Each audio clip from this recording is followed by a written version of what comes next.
Hi everyone, I'm Sarah. I also don't know what she said, but I'm David's daughter. Excited to be here. Thanks for coming. And thank you for agreeing to do this. I wouldn't have. Yeah, so I'll ask some questions and we'll open up to everybody else.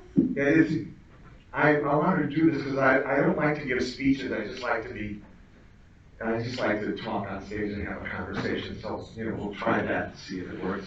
We have had conversations before. So I wanted to start out with, I was born about 20 years after Airplane was released, so I don't really remember watching it. Sarah, this isn't about you.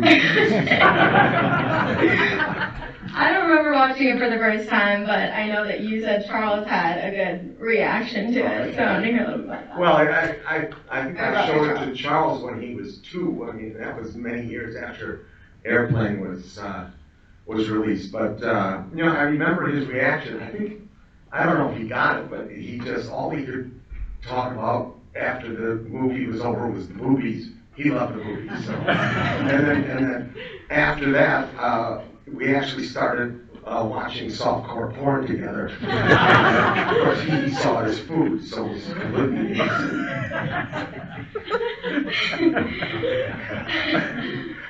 Yeah, so, concentrate on the questions. This is my father.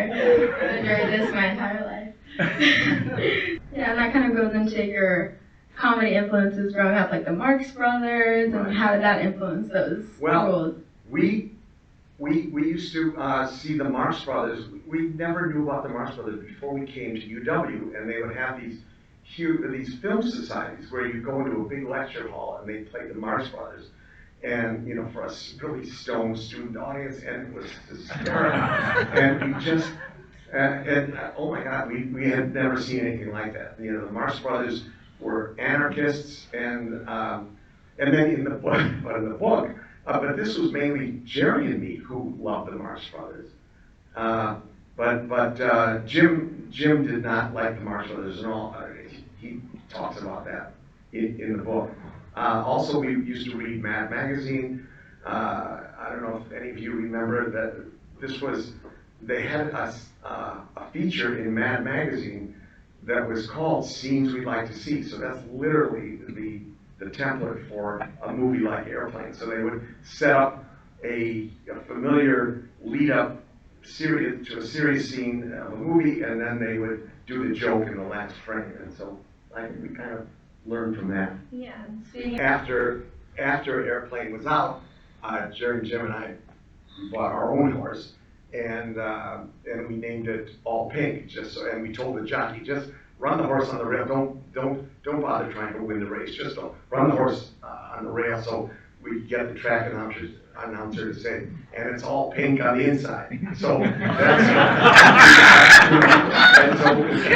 and that horse never got the call. We had to buy 2 other horses. So it became a very expensive joke. What did it feel like when you eventually got him to say it? You're done with it, right? Did you sell it? Yeah, we were done with it. We were out of money. So,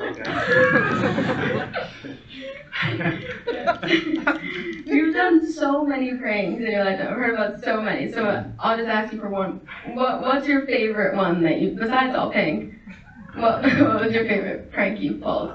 Well, it would have to be, we call it the Mujabi prank. I mean, we went to Shorewood High School just north of Milwaukee, and the only black person was the exchange student from Uganda named Mujabi Mapaka. And and everybody loved the guy, but then nobody ever saw him after that. And so at our 40-year high school reunion, we cast a local Milwaukee actor, to play Mujabi. And he came in, we wrote a speech for him, and he did the whole, and everybody had their pictures taken with them, and then they forwarded the pictures to David Nelson, who was his AFS family. And he said, that's not Mujabi. Mujabi's a head shorter, and it was this, And so then everybody thought it was an African prince. It was a swindler, a scammer. And so then we wrote an email purportedly from Mujabi to John Paris, who was, who really was scraping for money at the time, and he asked me for $5,000 to send him back to Uganda. So then they called the FBI, and that became a big, and these emails are going around. And then it was just, the prank went on and on. And Wasn't there an article that?